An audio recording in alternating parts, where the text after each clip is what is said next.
Hey, good evening. Welcome to the Who's Left Podcast, a show about Indiana politics, history, and culture from an unapologetically leftist perspective.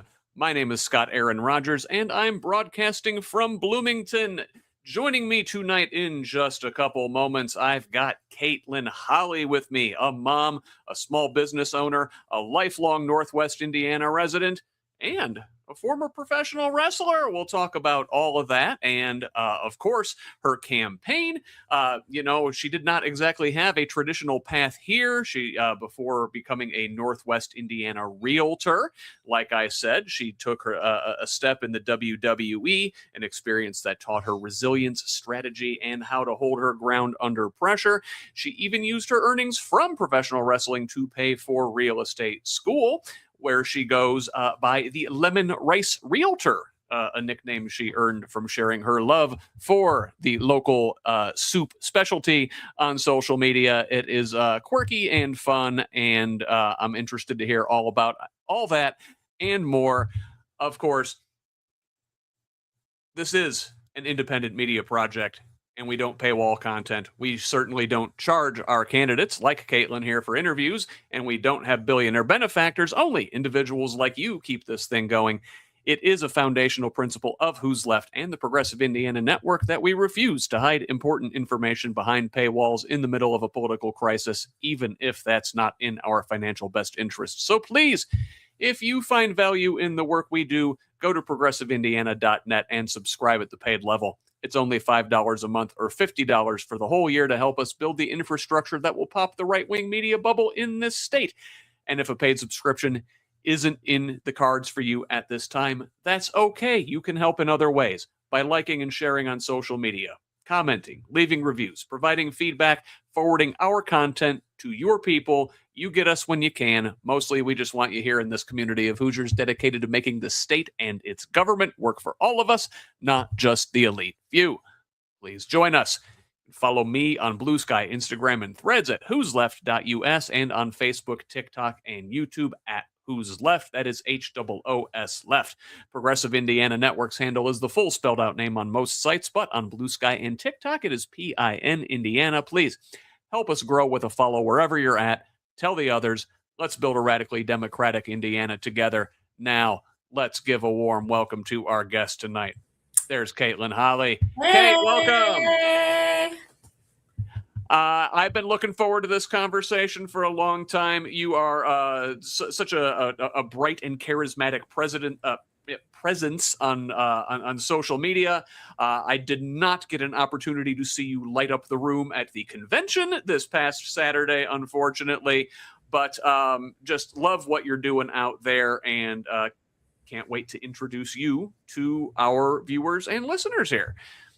Thank you. Thank you for having me on. Thank you for asking. Thank you for that amazing introduction. I'm so happy to be here. So, listen, I like to start all of my candidate interviews sort of the same way, a segment I call the easy dubs, like the easy W's of journalism: who, what, when, where, right? Now, obviously, the what is this election season, right? 2026, got the midterms going on, got a big election coming up in November. The when is now, right? Campaign season, we're coming up on fair season, right? I bet you're going to be all over the circuit. We could even talk about the origin of professional wrestling in things like carnivals and fairs if you want to get into all that. But the who. Let us start with the who. Tell us about Kate-Lynn Holley. So as you said, I'm a wife, I'm a mom, I'm a small business owner. I grew up in Lake County, Indiana, which is very, very tippy top. Like, it touches Illinois and Lake Michigan. And I grew up, the area is very diverse. I grew up in spots where you could like put your hand out the window and reach the house right next to you. So much more, low income areas, lots of rough neighborhoods. And I kind of had an untraditional sort of upbringing in my life. I did spend some time in foster care, and I was always I was like also born like into a really like conservative religious family, but I always kind of just I knew I was always different from them, and I didn't know why, but I kind of just had this attitude to turn my tragedies into triumphs. So I never let like the way I was growing up really affect my psyche very much. And I just learned to grow from it and to be scrappy. And then after high school, when I graduated, I actually did start college for musical theater. A lot of people are learning that now on my campaign, that I'm an ex-musical theater nerd.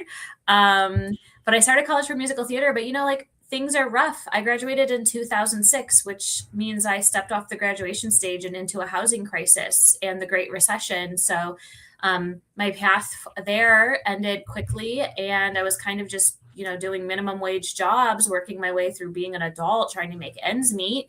And one day, a friend from high school that was in musical theater with me was like, I was working overnight at Steak and Shake, and they were like in from somewhere. And I was like, where are you guys coming from? Just making polite conversation. And they had just come from a wrestling show. I was like, wow, that's so cool. We kind of watched that sometimes when I was growing up. My brothers were really into it, blah, blah, blah. And he was like, if you think it's that cool, you should come by and try it out. And I was just like, I think I will. And so I went to a church that had a wrestling ring in it, and the rest is history. I kind of just put in my dues, as they call it, for wrestling, and continued to work like minimum wage jobs. Then I was working for North Shore Health Centers, which is a federally funded healthcare center, and got to see a lot there. That like in my area, there's a lot of people that, even though they're working 40 hours a week or more, it's still really inaccessible to be able to get quality healthcare. And then just working both of those things. And I, took every opportunity ever presented to me. And so I had already worked as a WWE extra. They call it extra talent. And when they're in town, they kind of have, once they get to like you, they just, they call you in. And usually it's like, when there's security guards running at them and they're like throwing security guards through tables, that's all local professional wrestlers. But they had a storyline where they were going to start the women's tag team division. And they were like, we need Bailey and Sasha Banks to, basically, I'm called a jobber. We need someone to do the job tonight. And there was me and 5 other girls, I believe. And so we paired off in teams of 2, and there were 2 teams were like, we know each other. We've worked each other a lot. We should work together. We know each other. We worked with each other a lot. We should work together. And so, cause they thought that was going to like be better for them, that they've worked been in the ring together. And there was one girl, I had met her for the first time, but I was like, okay, girl, let's just keep this basic, like headlocks, arm bars, just do the basics. All we have to show is we know how to take a freaking bump. And lo and behold, it worked out. Like keeping it simple worked out for us. We got to be a tag team and wrestle Sasha and Bailey on WWE Raw. And then you get paid to be there, even if you aren't seen, but you get paid more when you're on screen. So the money, I then used that to kind of like elevate my life. And I was like, I've wanted to do real estate, so let me take these classes. And I don't know, I like I said, I never let the circumstances of my life hold me back.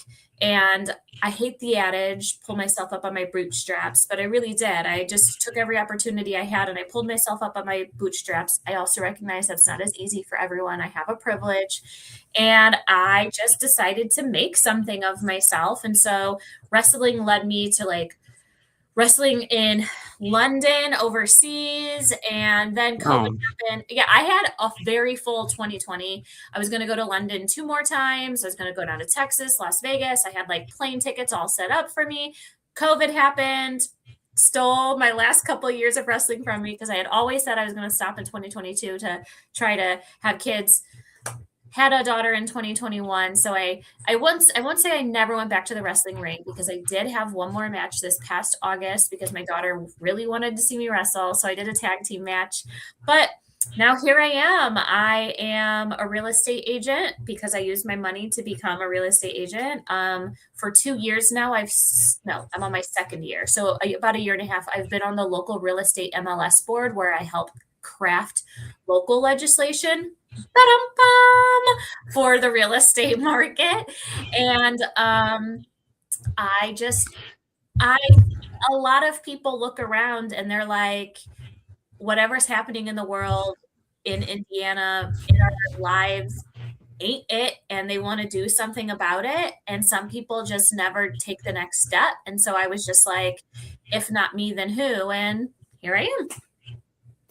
Fantastic. What a story. Now, it sounds like, from your upbringing, kind of, a difficult childhood, maybe a little bit, like you've always had to be a fighter. And then you talk about the, being into musical theater, later in high school and whatnot beyond.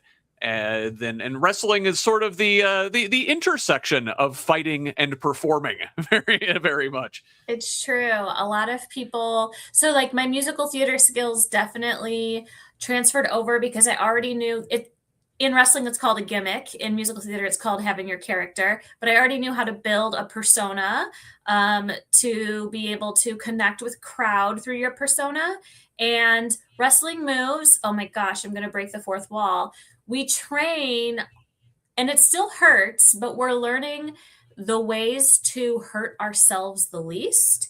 But that being said, the movements are very similar to choreography. So I was able to pick up on all of that. And then, just we don't use the FAKE word, but being able to sell, like getting punched and stuff, like it came natural to someone who's used to acting. But you're right. I also have had to kind of fight to. I always say that I survived today merely out of spite. I've always just decided to look life in the face and laugh and keep going. So yeah, they do intersect. And I love that you use the word intersect because very early in my campaign, some grumpy curmudgeon was like, what does a pro wrestler know about politics? And I was like, brother, if you don't understand how professional wrestling and politics intersect, you don't understand wrestling and you probably don't understand politics either. So it has been very beneficial to be able to transfer over some of those skills. 100%. Great book, The Ringmaster by Josie Reisman. Can't recommend that one enough to everybody. Very much explains the way that the Trump era is explained by professional wrestling. Trump himself is a WWE Hall of Famer. And I tell people, Kate, politicians who were, sort of just starting to get into this, looking at trying to learn how to craft a stump speech or whatever. I said, do not go back and look at Obama. Obama was a great speaker, very charismatic, very, very skilled orator, lofty rhetoric. I think a lot of people anymore are sort of disillusioned by that. It's like, well, it's a lot of pretty words, but what does that translate to? I say, if you want to learn how to give a political speech, you turn on Monday Night Raw. And that is how you captivate an audience. Am I wrong? I don't disagree. I believe that. So a lot of people are like, wow, when you speak in a room, people listen. Wow, you just light up a room. And I will say there is some aspect to it where there is this, I guess, aura about a person that is not like quantifiable, and they often call it. So I like I said, I've always realized I've just had it. Like I've been kind of like, people have always just been magnetized to ask me questions, or like I'll be walking in a store and someone will be like, hey, do you know where the hairspray is? And I'll be like, I don't work here, but you know what I mean? Like people are just inclined to speak to me. I generally know where the hairspray is, but, or I'll look it up on my phone. But like people have just always, asked me for help. I would say that I have the needed to be, the gift of gab. And I guess the gift of just magnetizing people to like want to know what's on that girl's mind. But definitely, I don't get nervous or scared much, but definitely early on when I was talking to rooms full of people, when I would be a little bit nervous about it in my head, I would just like snap in and be like, all this is a promo. It's a live promo. Instead of looking at the camera and being able to, cut out things I don't like or starting over, I'm standing centering with that mic in my hand, and I need to make the crowd react. And it really is just me needing to put myself into that mindset. And once I start to do that when I'm speaking to people, it's undeniable that, you know, I'm able to captivate them and really feel what their vibe in the room and be able to continue to kind of pull out from them what their issues are and being able to think on my feet to be able to address those issues. Yeah, and you have to be able to improv very much. You know, in the ring is sort of an improv act as you go. You know, play the choreography, the improvisation, knowing your spots, being able to take a bump, and all those things. And maintaining character the whole time. I want to talk about your character now, kind of, as it were, and tell me about the Lemon Rice Realtor. Why Lemon Rice? I know. Listen, I know that in the region, lemon rice soup is very much a specialty, but all I really know about it is that recently there were a couple of Greek restaurants who were reputed to have the best lemon rice soup in the region. They got shut down as part of a gambling sting, and they were involved in organized crime. You're not wrong. And even people were like, oh, did Kate-Lynn know about this? Like, why would I know about that? Just because I eat lemon rice soup. So yeah, Lemon Rice Realtor, it kind of, like most things in my life, it just came kind of organically. I think most people can tell just by probably watching this podcast or anything they've seen of me. I'm a quirky person as it is. That's just who I am. I like to call it pleasantly awkward. So I was like, you know, watching all this stuff, and it was like some ways to organically get leads for real estate is to like get active on social media. And I had already been active on social media, but I hadn't found my niche. And I wouldn't say I was looking for my niche as much as I was just like experimenting. I was like, I want people to know why I love, even though some people look down on this term, I want people to know why I love being a region rat so much. That's what they call us up here. And so I'm like, what am I going to do? I'm going to show cool things to do in the region. And so, you know, I showed around some quaint little stores and cool things to do with kids. But I was like, what is more region than reviewing lemon rice soup on TikTok? And so I started reviewing it, and it wasn't like ever a joke, but it was kind of just a joke. I was like, oh, I'm just gonna go review some lemon rice soup.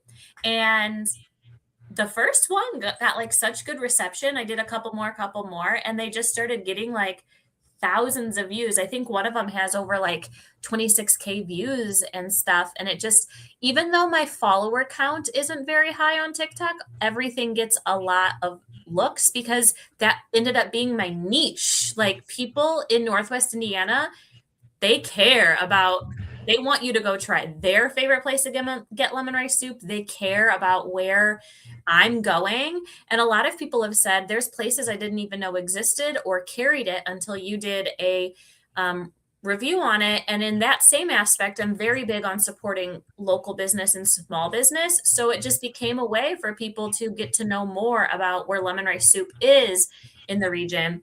And I know we're almost done with lemon rice soup, but for anyone wondering what lemon rice soup is, it is a Greek dish, and it's actually called avgo lamano, and I hope I'm saying that right. I am not Greek, but the reason it's so niche in Northwest Indiana is when the steel boom happened, we had a huge influx of Greek immigration here to help fill the steel mills.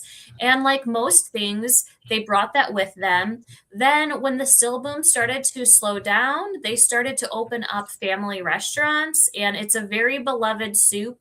A Greek dish, and they would just have it as their soup of the day. And then like the lemon rice soup you get nowadays isn't necessarily the original recipe of avgo lamano, because like most things, when it starts to get kind of introduced into a culture, it kind of becomes something different. So think Tex-Mex. It's not like real Mexican food. It's like Texas spin on it. Lemon rice soup is like the region spin on it, where original avgo lamano is made like with eggs, and now instead they use flour to thicken it. So the region has kind of taken this dish and made it their own. And for whatever reason, it literally is just in our region, and we love it. And it's our quirky little thing, and we're passionate about it. So I had to let everybody here know what a lemon rice soup is. And if you're ever up in the region, I want you all to try it and get get a taste of it. I know it sounds weird, but truthfully, it's kind of like a very warm, hearty chicken soup, sort of. It sounds great. Folks may know I'm from up that way originally myself. I'm from Michigan City, so Okay. LaPorte County, and the Greek family in town owned all the restaurants. So very, very much sort of on the periphery of what you're describing. I don't want to risk you offending anybody, but who's got the best lemon rice soup in Lake County? In Lake County, okay, because I have gone as far as LaPorte County. So in Lake County right now, keep in mind I've had to categorize it into 3 different categories. There's the most chickeny, because some people do a heavy chicken flavor, the most lemony because some people lean into the lemon, and then the most balanced. So right now in Lake County, the Great Greek in Crown Point has the most chickeny, and the most lemony in Lake County, I believe, no, most balanced is Cafe Stelio's, and the most lemony is probably, I'd have to look that one up. I think I'm going to go with Round the Clock in Highland, because the one in Cherokee does not taste like the one in Highland. Interesting. I lived in Highland for about 2 years briefly after I got out of school, and I don't know if they had lemon rice soup because I always got breakfast, but I swore by Sophia's House of Pancakes when I was living up that way. Sophia's is where to go for breakfast, but their soup doesn't have very much flavor, unfortunately. Oh, sad. Not a political answer. Coming in with the heat there, Kate. Hey, I told you, I am passionate. We here in the region, we region rats, we know our lemon rice soup. So tell me about the rest of your district. I know the 6th is only partly in Lake County. This is a very large district that expands out into rural Northwest in Indiana as well. It's massive. Gerrymandering is hell, my guy. So I have South Lake County, which is like Winfield, Crown Point, Cedar Lake, a little bit of Dyer, Lowell, a little town called Leroy. And then I have West Jasper County, which is where I live now. And that's like DeMont, Fair Oaks, Rensselaer, Remington, a tiny little town called Egypt. And then I have all of Newton County and all of Benton County. So if you started at the top of my district, it would take you almost 2 hours to drive to the tippy bottom of my district. And you cross time zones. That is, that is crazy. That is definitely gerrymandering and how it works. It splits up communities of interest. There's probably not nearly as much in common between the folks in Dyer as there are out there in like Benton and Newton counties. For sure, and that's kind of the point and why they do this. But what are some hidden gems you've learned about the more rural parts of the county as you've gone out there and traveled, or the district as you've gone out there and traveled it? So I actually just closed on a house with a client in Goodland, Indiana. And I would say before this, I knew Goodland existed, but I didn't know that there was so much cute, quaint little things in Goodland. So I think Goodland is a town I want to spend a lot of time just hanging out in. They also have something called like the Harvest Hangout, which is a store where like women or anyone can come have coffee, but attached to it, they have kind of like a sensory area for kids. So like, during the day, I guess moms could grab coffee or parents could grab coffee and, have a little chit chat and not be worried. And like, you could go do that at a park, but like, this is enclosed. So you don't have to be worried about the kids wandering off. So just things like that I have found. I recently ran a 5K in a town called Morocco at the Beaver Fest. And I was like, what an Indiana thing to call it Beaver Fest. But I also found out it's because it was Beaver Township. And then we went to this smoked meats festival, and I've learned that firefighters know how to freaking throw down on the grill, because they are the ones that like smoked all these meats, and it was so delicious. This by far the best cuisine I've had during this campaign, which like everything on a campaign revolves around food, and I'm not sure that my waistline is going to survive through November, because everywhere it's like, try this soup, try this chili, try this smoked meat, try this pancake, try this fried fish, try this, try this, try this. And so yeah, I gotta get in the gym hard. Yeah, well, I mean, you're about to go into county fair season right about now, and yeah, you got a lot of elephant ears coming your way. Elephant ear or funnel cake? What is your favorite fried dough medium? I'm gonna go with elephant ear. I am also team elephant ear. Yeah. So listen, this has been a blast, but let's get into like the meat of your campaign. And your slogan is a roof, a table, a future. I may have gotten it backwards. It may be a table, a roof, a future. If I did, I'm sorry. But those things. So, and very much speaking to the affordability crisis in our country, in our state, for sure. And the roof. You are a realtor, right? This is very much the world you live in. Tell us what's going on with the housing crisis in your part of the state specifically. What are families worried about in that regard, especially? So it's a nuanced topic, but yes, being a realtor is actually what ultimately made me decide to step up and run. I like to say, so on June 6th, the day of the convention, I even said in my speech, one of my speeches then, that June 6th, 2006 is when I graduated. So June 6th, this past, three days ago, was literally 20 years since I graduated. And in 2006, I basically stepped off the graduation stage and into a housing crisis. And here we are 20 years later, different housing crisis, but still a housing crisis nonetheless. And it's like, did we not learn anything?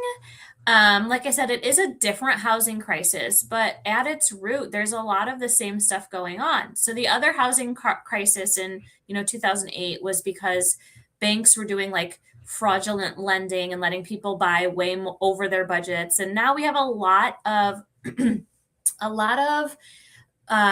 safeguards against that. So stuff like that doesn't happen anymore. A huge issue now, however, is that stuff like debt and student loans and medical debt and even just the living wage not keeping up with rising costs are making people ineligible to purchase. And even so, I'm not sure if it's happening all over Indiana. I'm pretty sure it is. Here in Northwest Indiana, our electric company, NIPSCO, has in some cases tripled. So it's like someone who bought a house 3 years ago probably could have very much afforded it, but no one could have seen that electric was going to triple. And now people are starting to be late on bills because it's like, keep the electric on, or, you know what I mean? Risk, I don't know, not having, food to eat. So like, there's a lot of the same stuff happening. In our area, especially, one issue is, and I don't think this is a negative, smart decision, is we're so close to the border of Illinois, and Illinois does have higher taxes, that a lot of people are coming to Indiana to purchase their homes, driving over the border for work. But when they're selling their houses in Illinois, they're making such profits. They're like, wow, I'm going to save so much on taxes moving there. I'm willing to put this much more in cash over the amount I'm offering you in order to win the bid on the house. So a house that was worth, maybe, I'll make up a number, $500,000. Say they're throwing 20 grand more at it. Now that house technically is going to comp at $520,000. Now, think about an entire summer of that. So now it's 520, 540, 600, 650. People were priced out very quickly when COVID happened and the the interest rates were so low, people were selling in Illinois and just throwing so much cash at it. It made our housing prices rise substantially. I think the statistic was I know I'm such a nerd. Sorry. The statistics in 2020 to 2021 in Indiana or in our area, our pricing jumped 8% when it usually only jumps 2.5%. So houses people bought 2 years ago that they bought for maybe 350 were now worth like 700. And then of course people are like, well, heck, let me sell this and upgrade. And there ended up being more buyers on the market than houses available. So now up here we're like, and NAR, National Association of Realtors, they're like, let's remove some of the safeguards so we can build quicker, which isn't a terrible idea, but it's a Band-Aid fix when all these tariffs are making the pricing of materials skyrocket. So it's like, although builders can now build faster, when they are selling townhomes for $350,000 and people are only getting approved for $250,000, and that's a family that doesn't necessarily want to go from an apartment to a townhome, we're not really fixing anything. So just because we can build quicker doesn't mean that the people who need those houses can get into it.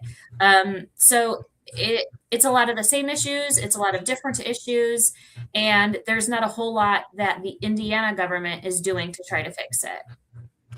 Yeah, now I understand the Republican supermajority. They did want to make housing affordability one of their priorities this past year, and they passed a bill. And a lot of it was about trying to get more housing on the market faster, reducing some regulations, reducing some red tape. And there's a whole bunch of potential pitfalls with that. When you're reducing regulations, is the quality of the home going to be as high going forward? Or are you going to run into some problems on the back end down the road? But even then, I understand like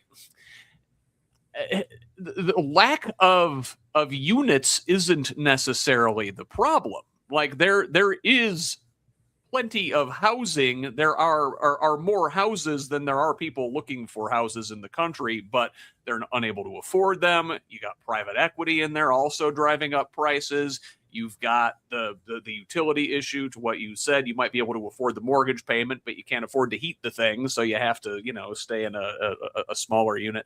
What could the state be doing better? Loaded question. So, like I said, really reducing some red tape is a smidge of a start, but unless they're holding those builders responsible for passing the savings on to the consumer, where I think the breakdown is, it's not going to change a whole lot because it's a capitalist society. So they're like, oh, we can save this much money on permits. Let's make that money instead of passing it on to the savings of the house. So I think that incentivizing builders to pass those savings on. I recently talked about how, even though I do not partake, I would support legalizing medical marijuana because just purely as a business person, I already see how much money is going to Illinois, Michigan, and very soon Kentucky. And I truly believe in keeping Indiana's money in Indiana. Let's stimulate Indiana's economy. And another huge issue we have in Indiana, which I'm probably skipping ahead, but since I have rural communities, is our farming, our agriculture industry. It has been beat to hell for years. It's so difficult for them to turn a profit now.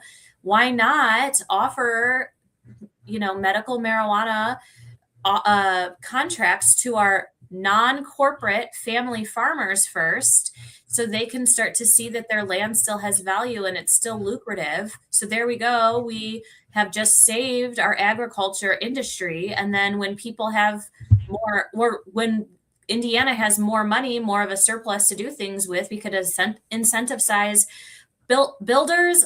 We do have a pretty good down payment program. Up to 6% of the purchase price Indiana will give to certain qualifying people.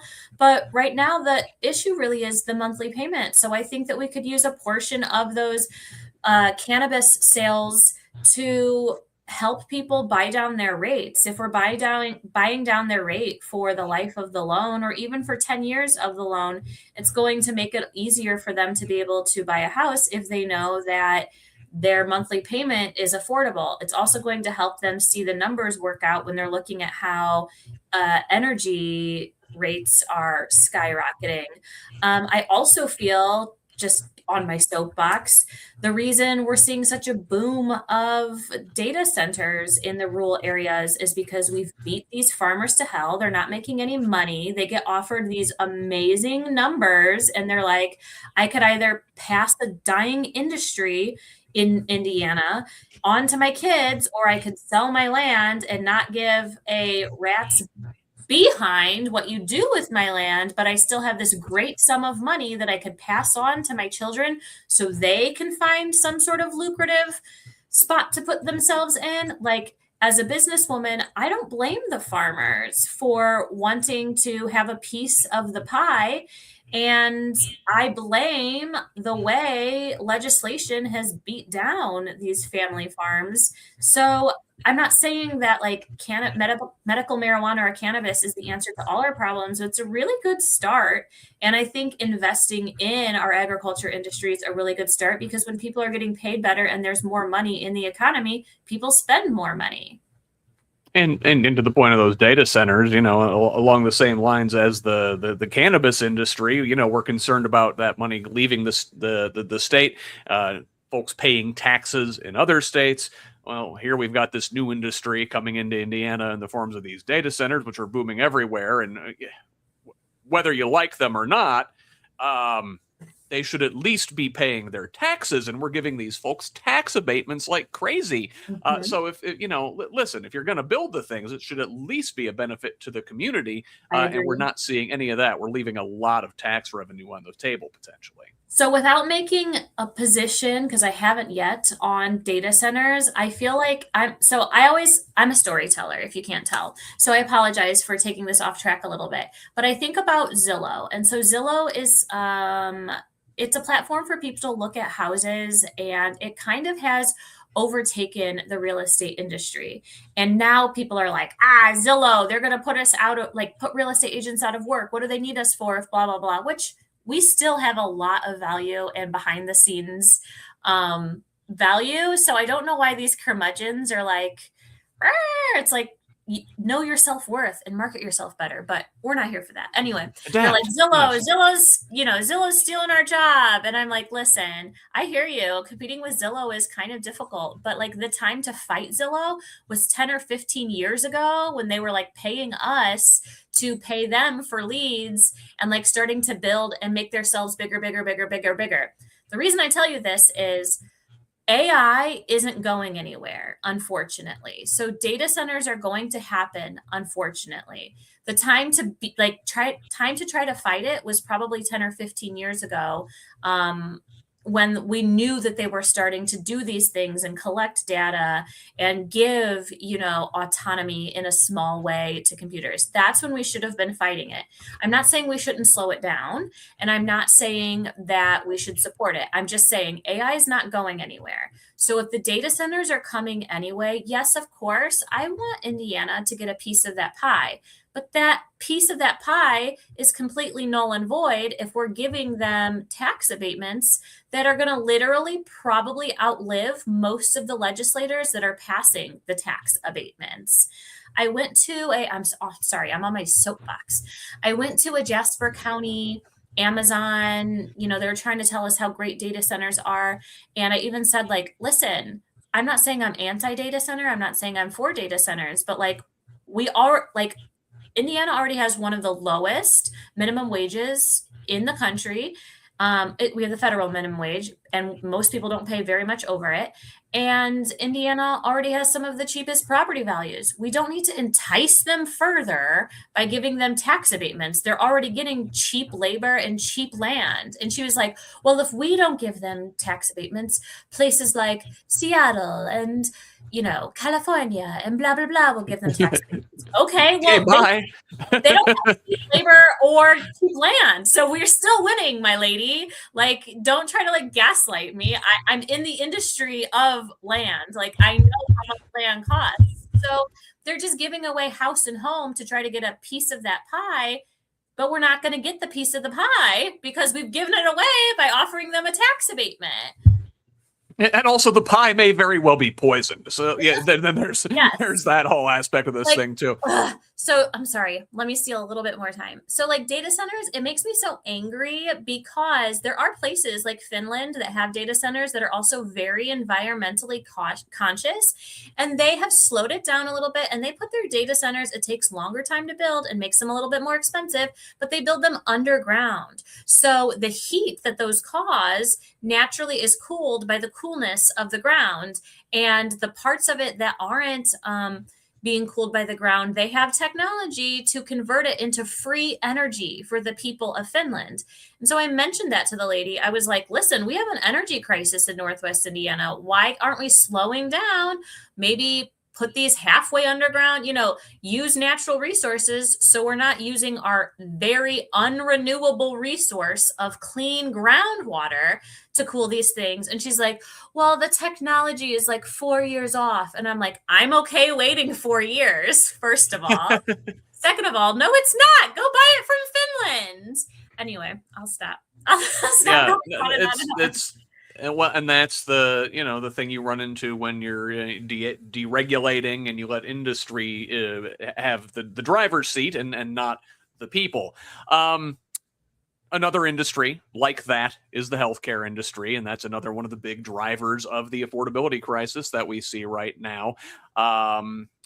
Talk a little bit about the state of healthcare in your area, in Indiana, obviously. I think a lot of folks over here on the Democratic side of things would love to see something like Medicare for all. I don't know if that's a thing you can do at the state level. Some states have tried and run into problems. You don't have enough of a risk pool. I think that would have to be done at the federal level. What can we be doing here in Indiana to make healthcare more affordable for people? I mean, I have some ideas. First and foremost, I think that healthcare is so important because when I grew up on like the government programs that are getting cut, like Medicaid and WIC and all of that. And I didn't ask to be born. Plain and simple. It's not my fault who my parents were and the decisions they made that impacted me negatively. No one asked to be born. It was like a decision made for us. So the least we can do is give people a fair shot at living this crazy thing called life as full and as healthy as possible. And so I do believe that healthcare should not be a luxury item. It is something that you need to literally live. And I'm very blessed because my husband is a 150 operator and we have amazing healthcare, but he hasn't always been an operator. And so I will tell you that my life improved exponentially when I had easy access to see a healthcare provider for anything I needed. And it's not saying I go there and waste the resources every time we have a sniffle. I still very much am like, I'm going to wait a day to see if this is just allergies or a cold. You know what I mean? Like I try to make sure it's like worth garnering using those resources. But like even the 150 in this area, they have like a free healthcare center. Like think of it almost like a CVS Minute Clinic. You can go there for $0 and be seen. And it's not just like a doctor. They also have a lab there. They have mental health services. They have chiropractic. Like they have everything there. They have like having access to that has helped me heal my mind and body so well that it has improved my quality of life. And I say all of this that I feel bad when I know that people aren't getting the same attentive healthcare. Doctors staying in the room with you for like 30 minutes to really get to the root cause of what's happening instead of just throwing a pill at you to treat a symptom. It's amazing. My life has improved like tons. I'm sure that it's probably added 10 or 15 years to my life. Anyhow, ideas for changing it. Again, it is really difficult to do at a state level, but one thing I've heard a lot in my rural communities is there's some places, like I think it's Benton County, they don't have an OBGYN in the entire county. And I don't know if you saw that just this week, the infant mortality rate came out, and Indiana's has not improved. In fact, it's getting worse. Like, especially in our rural areas, they have no access to things like that to even have preventative healthcare issues checked out. And so, like I said earlier, at one point I did work for North Shore Health Centers, and it would be very hard to get one of them to open an entire facility down in Benton or Newton County where they don't have any, because they're also seeing the squeeze of Medicaid reimbursements, and not just Medicaid, just even health insurance, the thing all of us pay a lot of money to. They're deciding they're not paying healthcare centers as much as the services rendered cost. So we're seeing, like, even these federally funded healthcare centers, their access is starting to shrink and not be able to get out to the places that really need it because of the insurance companies. Anyway, think of like a food truck, but that's a medical facility. And so they have this huge, beautiful mobile clinic. And so, first and foremost, I would like to rearrange some of and this is all a pipe dream, rearrange some of the medical budget to try to get a schedule of these mobile clinics getting out to rural areas, like on a schedule, like every Thursday and Wednesday we'll be in blah, blah, blah. And then, Thursday and Friday we go to blah, blah, blah. And I'm not saying it is that fixes everything, but at least getting people preventative care in their area is going to help start fixing some of it, until I'm able to find a way, like I'm taking it on my own shoulders, find a way to get the resources for them to get an entire facility. I think it's a really smart way to start to get those services to them. But again, if we could find a new form of revenue for Indiana, it opens up so many possibilities. Medical cannabis. So I'm not like, I don't want anyone to think like, she's a pothead, because I don't even partake myself. It's just looking at it business wise. I don't want to raise taxes on people. I want to reinvigorate the agriculture industry, and I want to find another mode of income for the state of Indiana to start to fix some of these problems. And I don't think anybody's going to call you a raging pothead. Your position on cannabis is very, very moderate. Medical only. I'm not even hearing recreational. There's a lot of folks out there who would go a lot further than you on that count for sure. We've talked a little bit about, we've talked about the roof. We talked about housing. We've talked about, a little bit of the kitchen table issues. Certainly we could go on and on about more, but I do want to talk about the future. And I think a lot of that comes down to education in our state. And we've seen with the privatization of public schools, charters, maybe not as much in your district as it's largely rural. You get these vouchers, this quote unquote school choice thing. A lot of people in your district, I imagine, don't have much of a choice in terms of where to go to school. The public school is the only choice, yet the money is being taken away from those schools and given to private schools, often in the population centers, especially as the suburban areas, the places where they don't really need the discounts per se. And we're subsidizing folks who were already sending their kids to private schools at the to the detriment of our public schools across the state, especially in those rural areas. Talk about the public school situation in your district a little bit. Well, you kind of just said it. These voucher programs. So, listen, I am a proponent of public school education. And even though sometimes it takes me a second to find the word to say that has nothing to do with my public school education, it has to do with being hit in the head with some steel chairs too many times.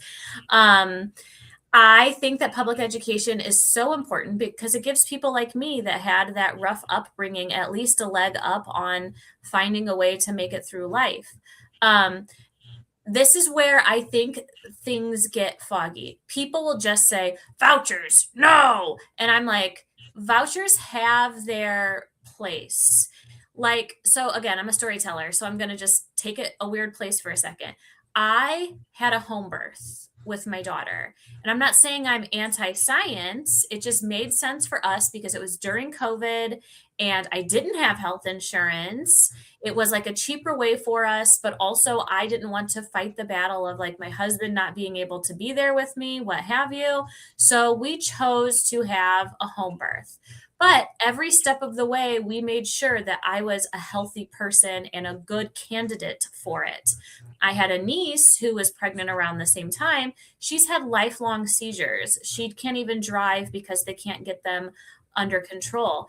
My point of saying this is if she were like, I want to have a home birth, I would be like, it's your choice, but I wouldn't say that you are quite the right candidate for a home birth because you already struggle with these issues. I don't know that a midwife would be able to take care of you having a seizure in the middle of your labor.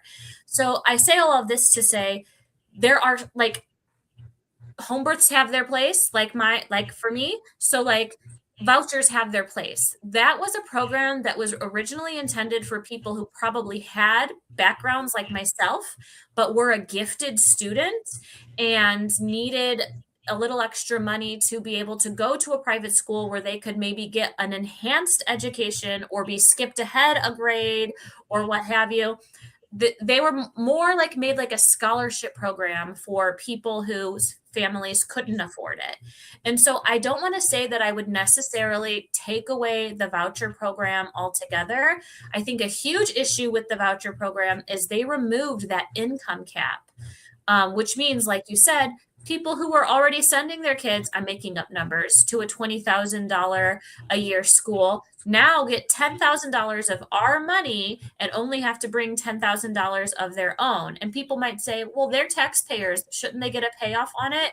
Like probably, but also you were already paying the $20,000 anyway. On that same issue, I've talked a lot about how wages just haven't kept up. So maybe that person who put their child in that $20,000 a year school for the first couple years was fine, but because that $20,000 a year school became $25,000 and then $30,000, that person's wages stayed stagnant. Now it's much harder for them to be able to, pay the $30,000 a year. It's almost doubled. I could see us reevaluating the voucher program, potentially raising that income cap to keep up with realistic income and what people are getting in versus the pricing of the school. And that's it. That's where I stand on the voucher program. They have their place, but they need to be regulated. And I know I'm losing my libertarian friends there when I say they need to be regulated, but like you said, they're getting utilized by people who can afford it or can mostly afford it. And it's pulling all that money out of our public schools. Our public schools are very important. And guess what? Those public school kids would be performing just as well as the private school or charter school if they had smaller class sizes. So everything they complain about public schools, they're doing to public schools to make it worse. I feel like I said that in a backwards way, but I feel like it's going to resonate the way I said it. The complaints you have for public schools, not you, broadly, the complaints that people in Indiana have for public schools could get better if we started to give public schools the funding they needed. But do I think that we necessarily don't need vouchers whatsoever?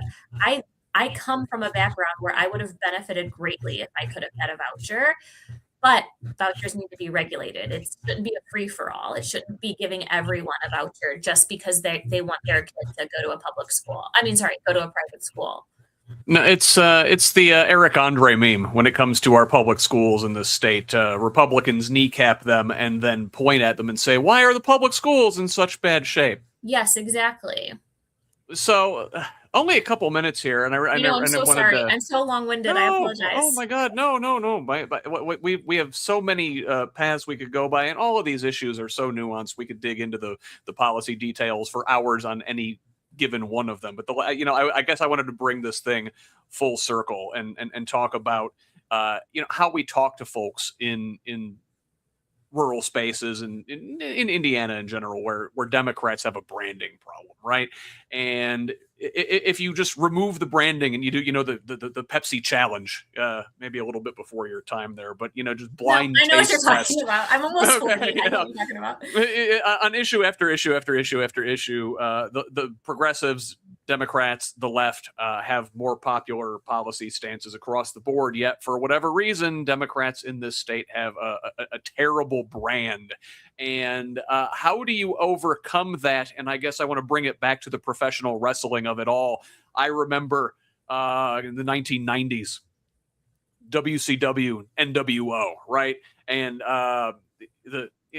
for folks who didn't pay attention to these things, NWO was a faction. This is when Hulk Hogan turned into a bad guy for the first time. It was a big deal, right? And it was like they took over the WCW. Well, the WCW was still in charge, right? But the NWO, they came in and they were like, "Oh, these guys are terrible. We're in charge now. We're here to like shake things up." Or if you look at WWE with Stone Cold and Mr. McMahon, well, turns out, Mr. McMahon was still actually Stone Cold's boss. He just let Stone Cold talk bad things about him on the microphone for effect. Do you think there's a space for Democrats in rural spaces, especially, to talk bad about the Democratic Party as a effective technique to connect with the average voter? I don't think there's anything kayfabe about that, actually. I am critical of the Democratic Party often. I have said and been very open. I haven't always voted Democrat my entire life, but that's where I land on the political spectrum now, as everyone started to the spectrum expanded and became something so totally far right that like I could not co-sign on what's happening there. I think that it is healthy to be critical of something, especially when you love it. And I think on the other end of that, it is unhealthy when we're seeing people like the far right co-sign everything that their star player puts out into the world. Like, it's healthy to have disagreements. They say in a relationship, if you never fight, you don't actually have a good relationship, because you're not ever really communicating and getting your thoughts and ideas out there. And so I don't know why we've all pigeonholed ourselves into an unhealthy relationship with our party. There's a lot of stuff, I think, that I don't necessarily 100% agree with that the Democrats do. And it's healthy for me to be able to say that. So like if I'm in a rural area and someone says, I can't even come up with I haven't had any terrible experiences. I think I'm really good at talking with people. But let me just say, like, I can't even come up with anything. Dang. But like, say someone that, leans right or is like a light Republican is like, well, I don't like this. Say that I a little bit agree. I'm going to like, listen, that is a very valid way of saying it, but also see it from my side a little bit. I think what Democrats have is an authenticity problem. Look at Donald Trump. How can we not, though, right? Look at him. He caught on like wildfire because people said he says what's on his mind, like he's authentic. And I believe that's probably why I do so well speaking to people as well, because I don't go into it being like, they're right, they're not going to like this about me. I go into it like, oh, they're a human. And although they see things differently than me, my liberal heart is like, everybody matters, every life matters. Let me hear what they have to say and try to find a way to have chill, because I also think a lot of very left Democrats have zero chill. Like, let me just hear their perspective. I like, I get it. It is like, now there are people turning away from the right where it took them just finally, gas prices going up, and you're like, oh, all of these other things weren't the problem. The fact of the matter is, no, it wasn't for them. But demonizing them so they feel like they have no spot on this side is not going to get them on our side. And I'm not saying you have to like them. It's like Jesus. I'm sure that Jesus 100% had disagreements. He literally was put to death because he disagreed with the Pharisees, the people in power. Sound familiar? He was crucified on the cross because he disagreed with the people in power, but he still would break bread with them if he needed to. And so I think that, the right is like, we are the party of religion and values, and we see the hypocrisy there. But then the left is like, we are the side of, moral purity, but then we don't leave room for people who want to maybe dip their toes in our side. So I don't know if it's because I come from like a very religious and conservative background. So people in my family are still very much conservative, and I've had to navigate my way through that since, the conception and rise of Donald Trump, where it's like, I really don't like the things you're co-signing, but as a person, I know you are better than that. And so I'm not going to give up hope on you. That's how I feel, really. That's where I feel the Democrats are lacking for the most part. Not all of them, but a lot of them are ready to just write someone off because of their political views. And yes, I know they effing piss me off. We are truly stronger together.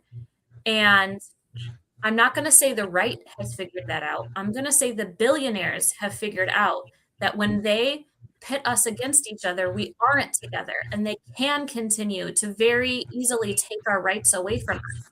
But if we can come together and talk about the things that we agree on, but maybe civilly speak about the things we disagree on, but still get together and look at the main focus, and that's seeing that it's the top against the bottom instead of the left versus the right.